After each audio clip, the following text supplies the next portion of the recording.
Okay, well, thank you all for joining us.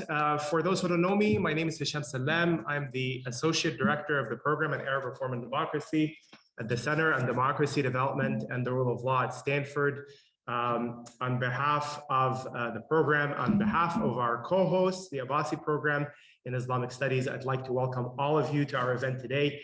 You have not yet been defeated, which is also the title of the book framing our discussion today, authored by the internationally acclaimed Egyptian political activist, Alaa Abdel-Fattah. Before we talk about the book, I just want to take a minute to really thank our partners at the Abbasi Program in Islamic Studies for making this event possible, especially the Islamic Studies Program Director, Lisa Blades, my counterpart, Farah Al-Sharif, and a big thank you to Matthew Lynch. Today, we are honored, we are privileged to have with us Sanaa Seif and Sharif Abdel Kouddous, whom I will introduce in a second. The author of the book, Alaa Abdel-Fattah, his ideas are going to be very much with us today, but he will not be physically present with us because, as you all know, he is one of many Egyptian prisoners of conscience who are behind bars for daring to speak truth to power, for daring to speak his own mind in a political environment that has become increasingly hostile to dissenting political views, which is something that we will talk about quite a bit in our conversation today. Before we jump into the discussion, it's my pleasure to introduce our speakers.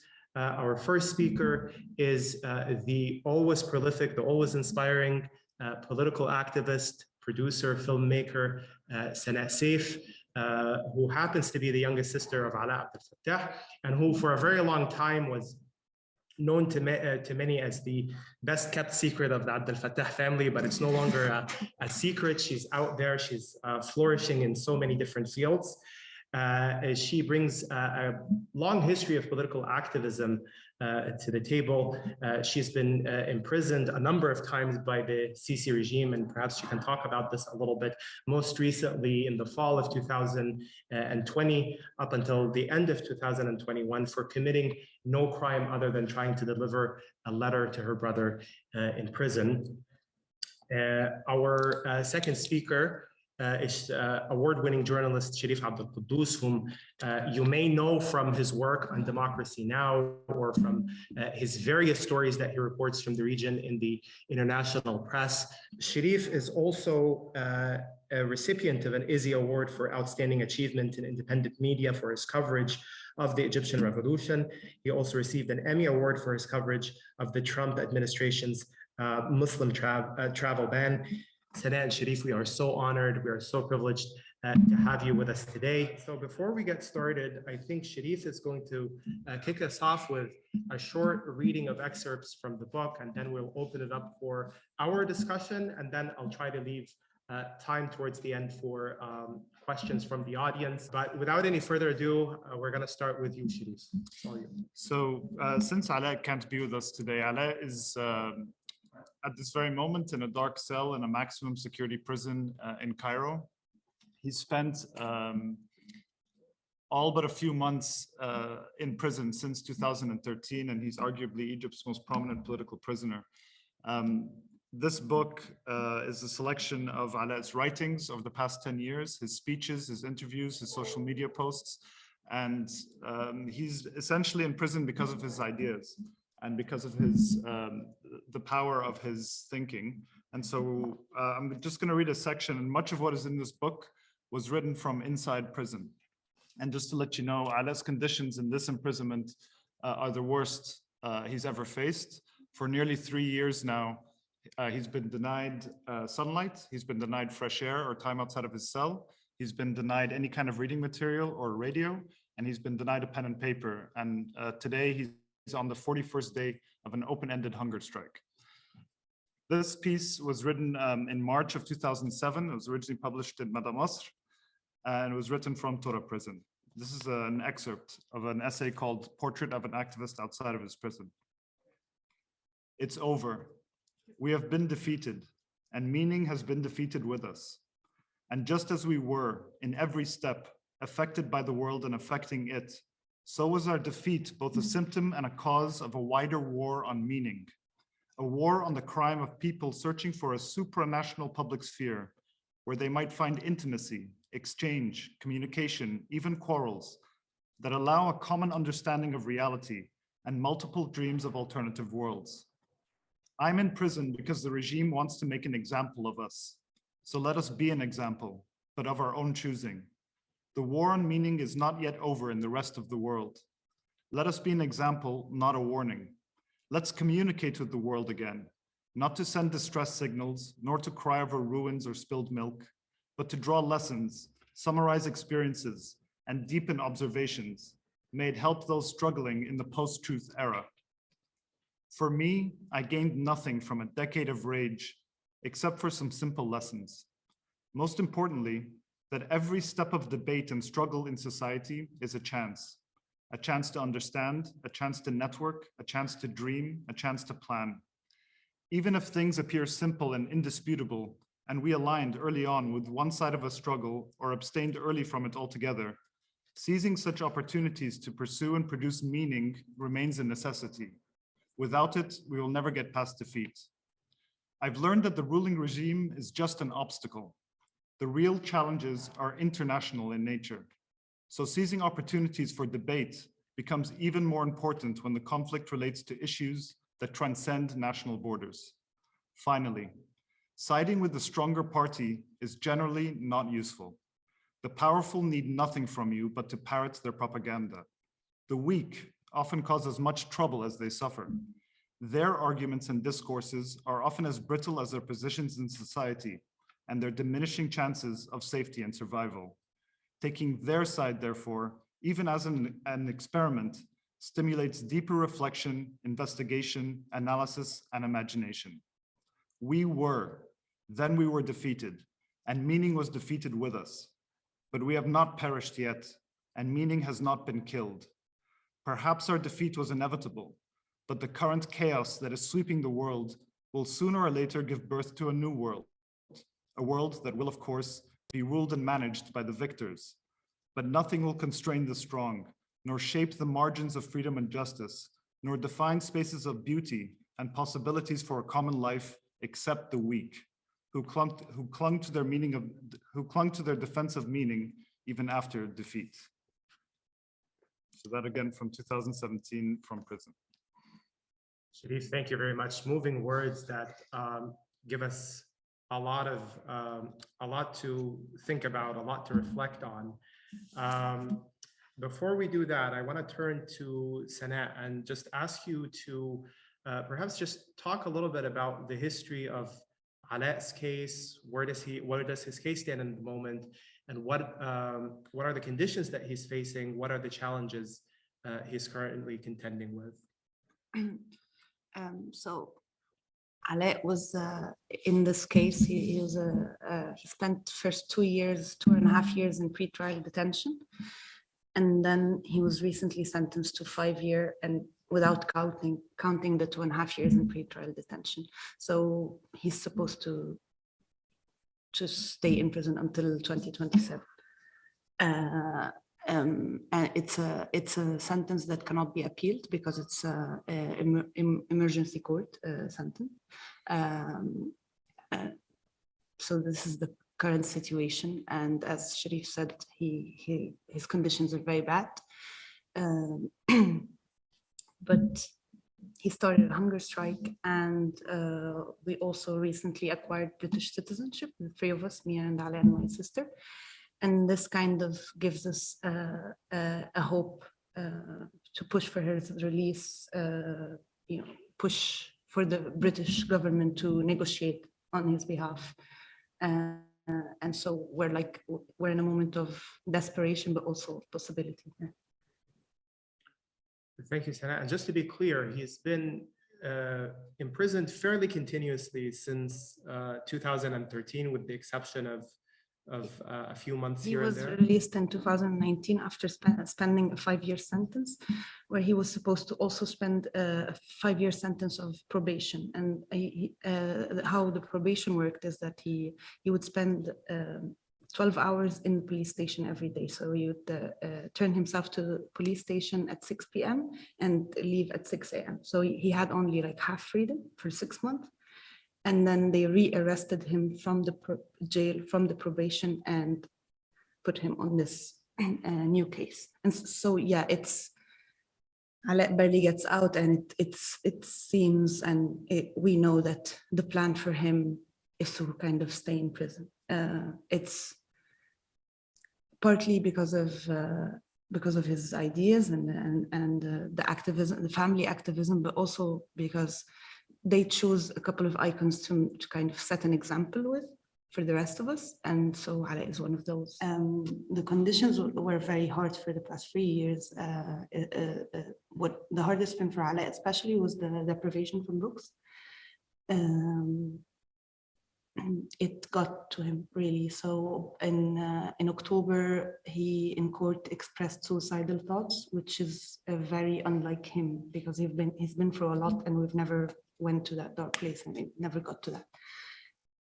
It is the deprivation from books. He said the way he would explain it is that he feels that his brain is stopping. A brain needs input. It can't keep running on empty. And so it was really getting to him, but that was back in October. For some reason, he decided to switch from that phase and find a way out, and therefore he started the strike, the hunger strike. And so, although we're worried about him physically, but psychologically, he's in a much better place now, that he's being resilient and fighting back. It gives him power and agency. So his conditions haven't changed in the slightest, but he is in a better place because he is fighting back, basically. And just to be clear, I mean, it's no secret to everybody and all observers that Alaa is behind bars for his ideas. But what are the formal charges that he has faced? So he's sentenced based on a tweet, a retweet. So this is what exists in the case files, although we haven't seen, and the lawyers haven't seen the case files because it's an emergency court. It was maybe Sharif could talk about this in more details. I'll give an overview because I was in prison during Alaa's sentencing, so I wasn't there. But so Alaa retweeted a tweet about a prisoner who died in prison, and the tweet claims that he died under because of torture from a certain officer, and this is the piece of evidence that exists in his case file. And they put Alaa in the same prison under the authority of that same officer. And he's charged of fake news. It's spreading false news, misuse of social media, and I think like participating, being a part of not terrorist, illegal outlawed organization. Terrorist organization is usually for the more Islamic profile kind of people, and we are outlaws. Thank you, Sanaa. So let me turn to Sharif, and maybe Sharif, you can perhaps help us contextualize Alaa's case in the broader deteriorating trends in human rights in Egypt and increasing political repression, and as well as the deteriorating conditions that are facing political prisoners at the moment. Well, since 2013 and the takeover by Abdel-Fattah Al-Sisi, we've seen an unprecedented crackdown, an unprecedented deterioration of human rights. So in almost every field, so the media, there's been control of the media, not just through censorship, but through acquisition. So the General Intelligence Services, which are the intelligence service of the army, are the biggest media owner now in Egypt. They own several newspapers and media channels. And there's a very tightly controlled message that's sent out. If you read the newspapers, the headlines match each other, sometimes the articles as well. And with that, there's been a severe crackdown on any and all independent media. So the outlet that I work for, Mada Masr, is one of the only remaining independent media outlets. The website has been blocked in Egypt since 2017. We've had people arrested, people deported who work for us. So there's a constant kind of crackdown on that. The civil society has been all but decimated. There's been a glacial 10-year-long trial against the leading human rights organizations in Egypt. Many of the most prominent human rights advocates have either been imprisoned or are facing travel bans and asset freezes and other types of legal harassment. And really the regime's answer to any problem with the citizens seems to be prison. We have a ballooning prison population. Something like 24 prisons have been built over the last 8 or 9 years. Sisi just announced in September that they're building 8 or 9 American-style prisons. And these are these massive complexes that, they even put out an ad for one of them kind of showing it off, that it's clean and that the prisoners will be working and getting instruction and other sorts of things. They've arrested doctors for speaking out against how the government's dealing with the coronavirus pandemic. They've arrested workers who engage in sit-ins and strikes. And so there's really kind of an across-the-board crackdown. And this is a regime that also doesn't have a political party, really. I mean, there's a parliament, which is a rubber stamp parliament, but it's not like Mubarak, who had the National Democratic Party. And then with that, a kind of very wide set of patronage networks and other ways of including different people into the regime in some ways. This is a very small and tight circle of very senior people in the presidency and in the military, but there's also sort of a balkanization of the security services. So the presidency is not necessarily so in control of the police and state security, which is kind of like the secret police.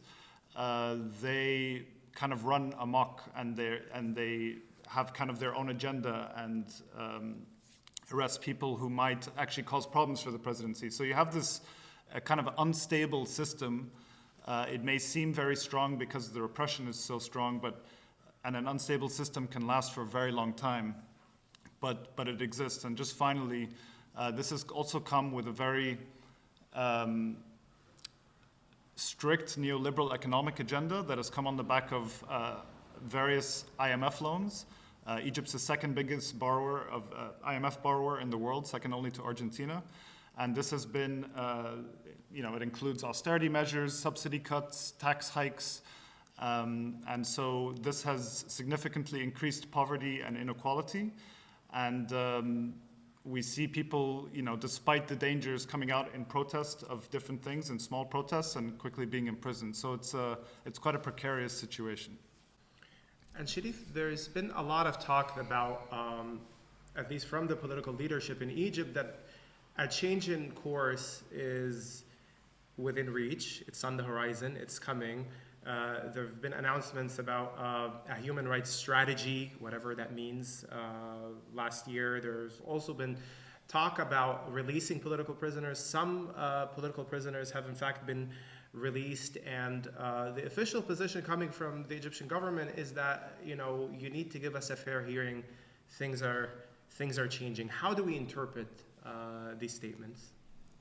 I mean, I think if you speak to any human rights advocate in Egypt, they'll meet this with a lot of skepticism. But within these statements, there is room for maneuver.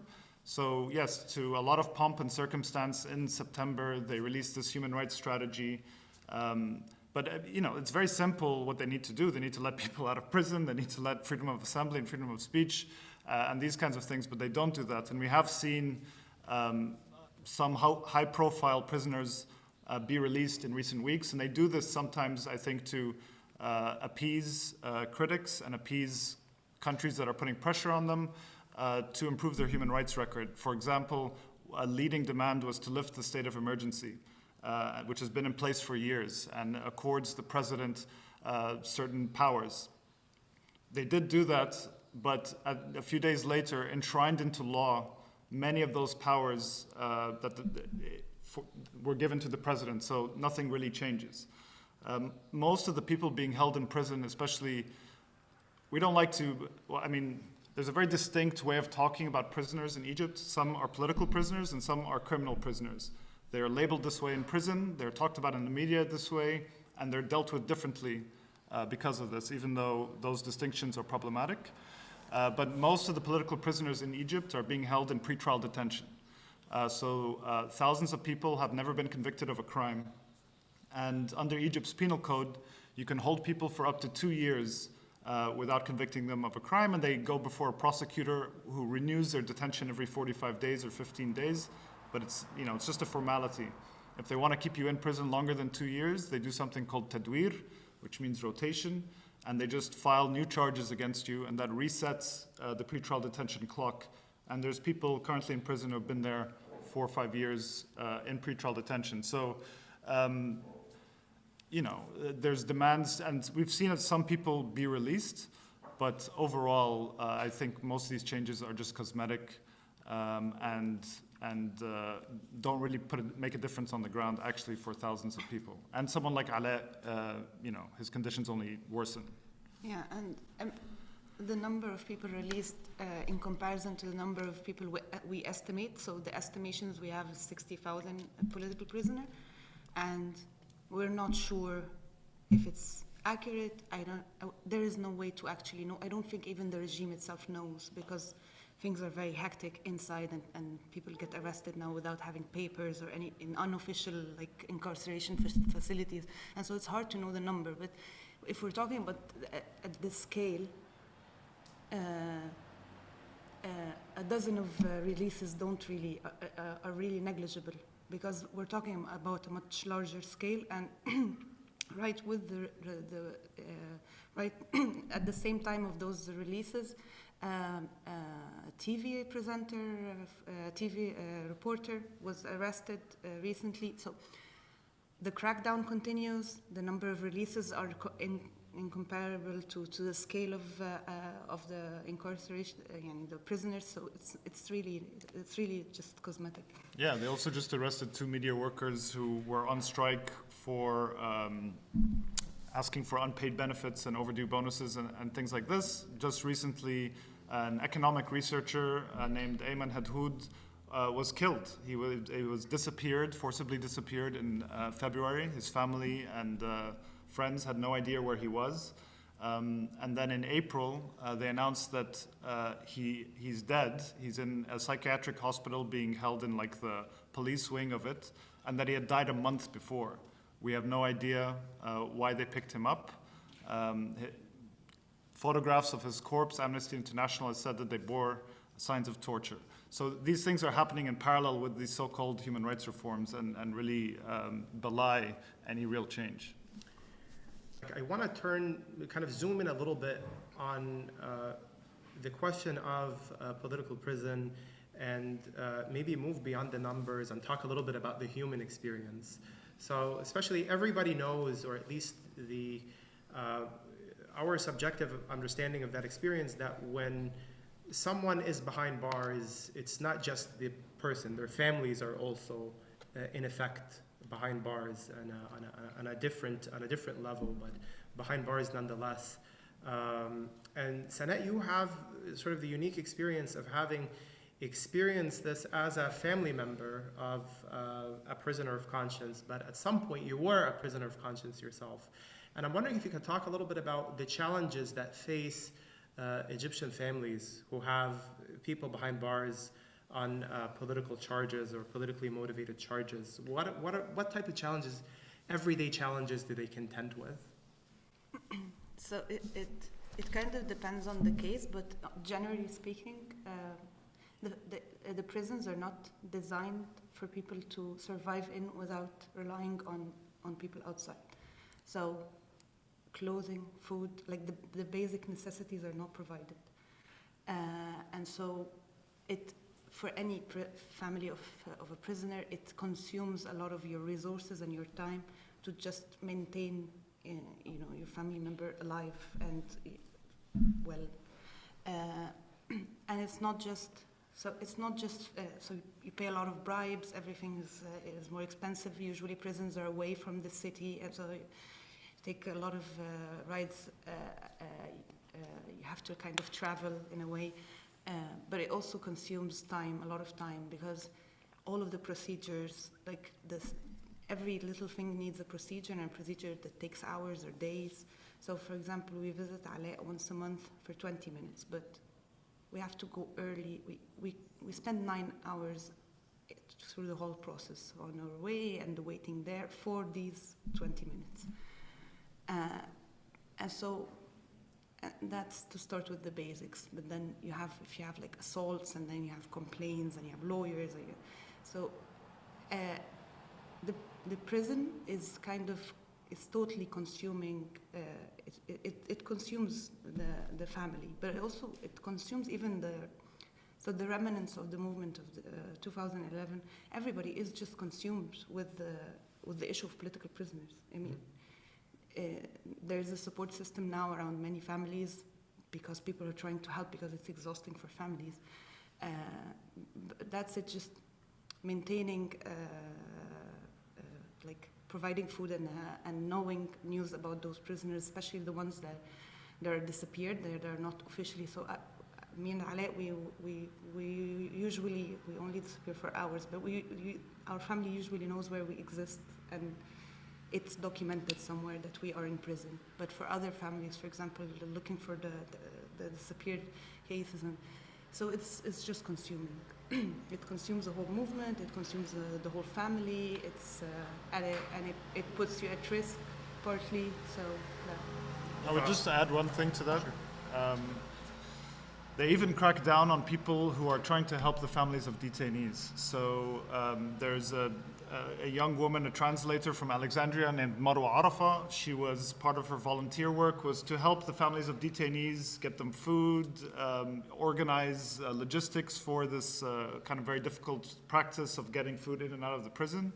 And she was arrested over 2 years ago. She's in pretrial detention, still in pretrial detention. One of her charges was funding a terrorist group, and so her lawyer believes that she was taken because she was providing support to families of detainees, and particularly those who may be more Islamist, which is, the crackdown is always harder on them. Just to give you like an idea on the details, for example, in my cell, usually the average number I had with me was 20, around 20-ish. But we usually were only 2 or 3 who visit and who have access to someone who died. So imagine that my mother she would visit me once a month and would bring me food another time without seeing me.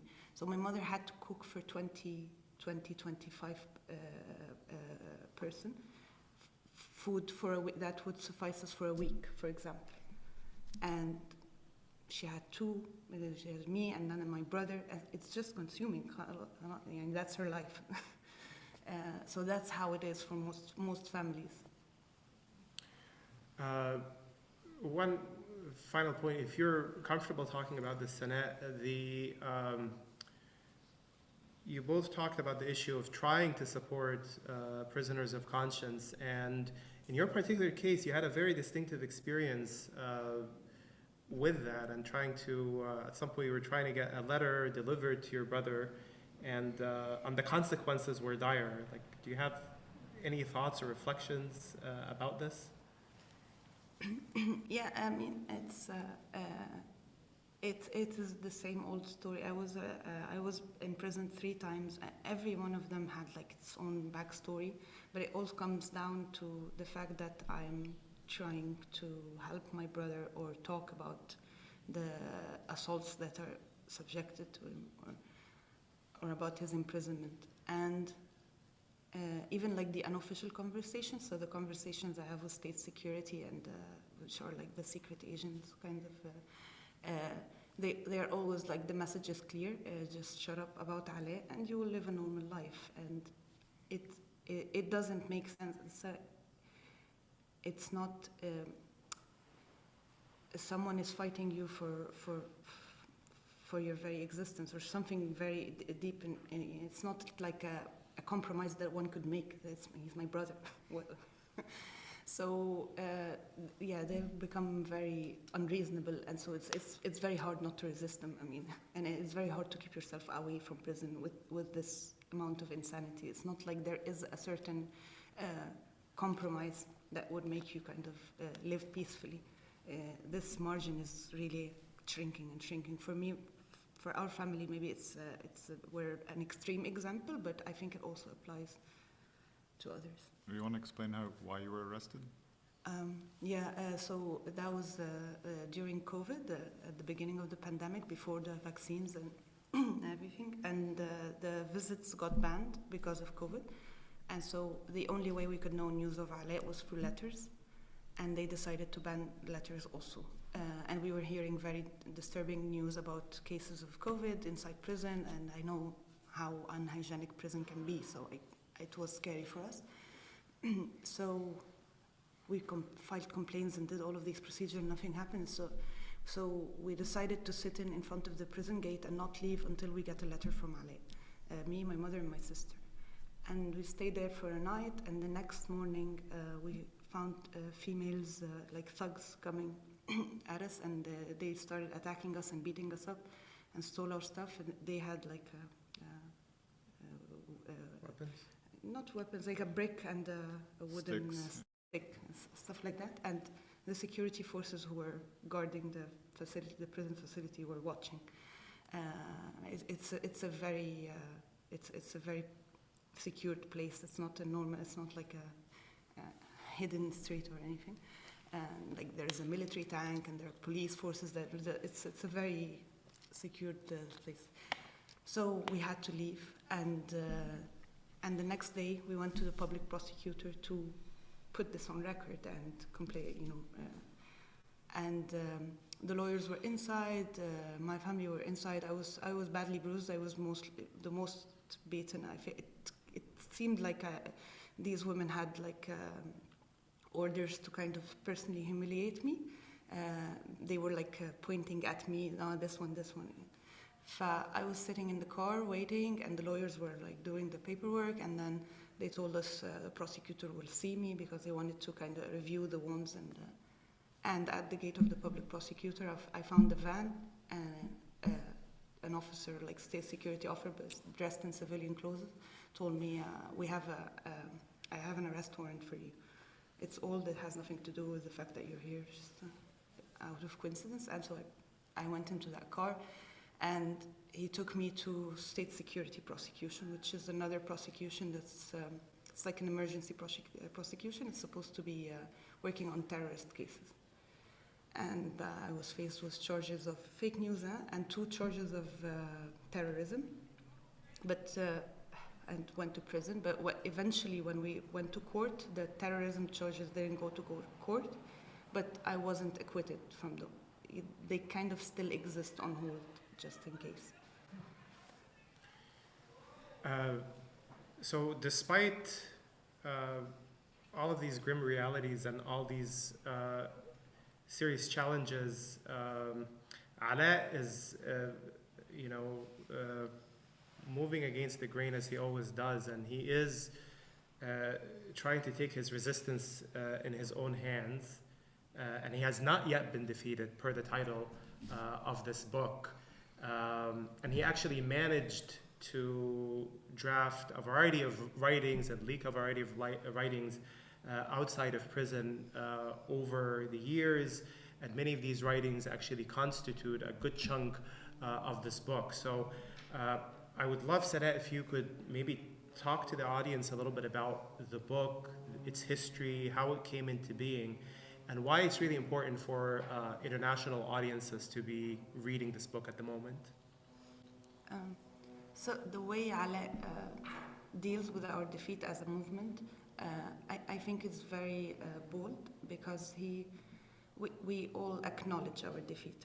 It would be naive not to, but Alaa faces our defeat without undermining also like the potential of 2011 and how it was a moment of possible change.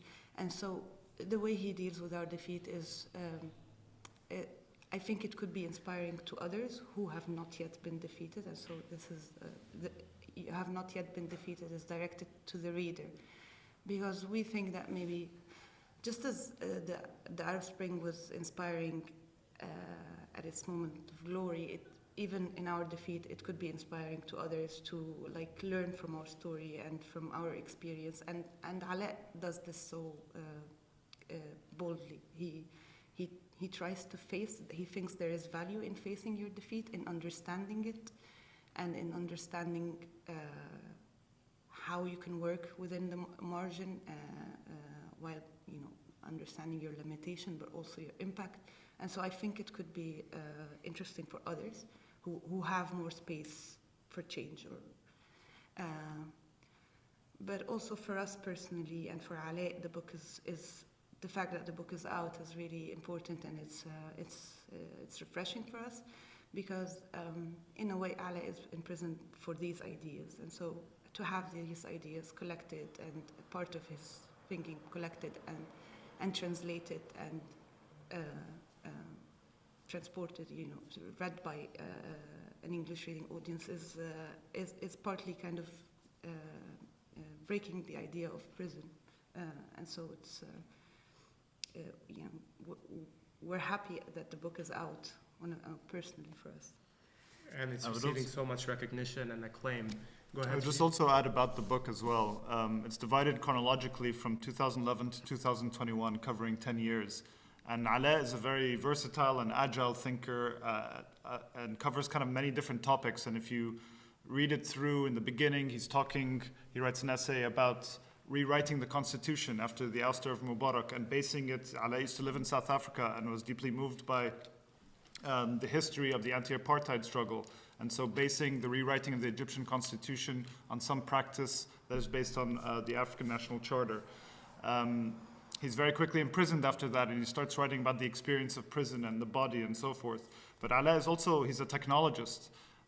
He is a software developer, and he writes a lot about technology and big tech and surveillance. He writes about, somehow from his prison cell in 2016, he writes about Uber and the gig economy and kind of predicts to a T this life that we're all living now, being isolated in front of our screens and hitting a button and a worker shows up to bring you something and what that means. He writes about how all of us together need to confront this idea of how we use social media and big tech and how we have ceded these spaces to these powerful corporations that commodify our identities and our movements and our relationships. And that he was saying this very early on in 2011 and 12, and it was almost heresy to say this.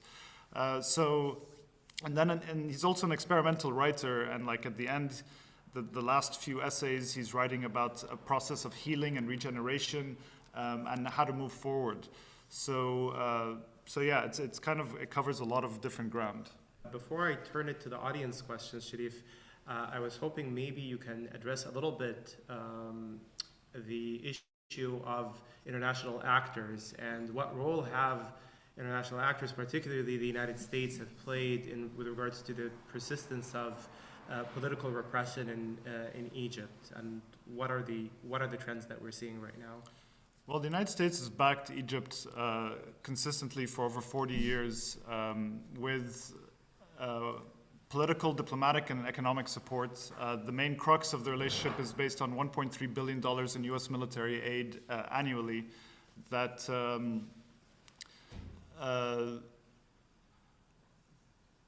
so this is money that buys U.S. weapons that are then shipped to Egypt. And this has continued through successive Republican and Democratic administrations. The State Department every year has to put out a human rights report on every country. And if you read the State Department report on Egypt, it's quite accurate, actually. It documents arbitrary detention, extrajudicial killing, torture, all of these things. But then what the Secretary of State does almost every year, actually, in fact, almost every year since 2013, is to issue what's called a national security waiver. And they do that every year in order to release the funds. So that relationship is key. The US sees Egypt as a key partner in the region that it can work with, that it doesn't want to have state collapse like it's seen in Libya and Yemen and Syria and elsewhere. You know, the cost of this relationship, of having a stable partner, is people like Alaa or thousands of others. but that is kind of seems to be put aside. We have seen now recently some wings of the Democratic Party calling for more accountability on human rights abuses. And just in January, the US administration withheld $130 million based on Egypt not fulfilling certain human rights conditions. That's $130 million out of $1.3 billion. And also they signed just a few days earlier a $2.5 billion deal. But Egypt is also, it's not only the US. So Egypt has become the third largest importer of arms in the world. And we're not that large a country. So we're the biggest purchaser of weapons from Germany. And so that solidifies the relationship. And Egypt bases its relationship on Europe on preventing any immigrants or migrants from crossing the Mediterranean and reaching Europe's shores.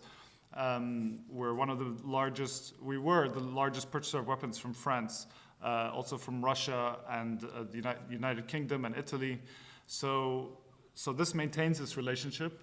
But also part of the counter-revolutionary wave that Egypt went, part of the counter-revolutionary wave in the region was funded, and very much so, by the Gulf. So Saudi Arabia and the United Arab Emirates injected billions into Egypt after the coup, have done it recently again to help prop up the economy. And without these relationships, this government couldn't exist. And so, we're here in California where, well, here in Stanford, I just read that you received a $1.1 billion donation to create a new climate school, right? Egypt is hosting the next COP, the next UN climate conference in November. This was, it was seen as a kind of a bit of a defeat when the UN agreed to host the climate conference in Egypt.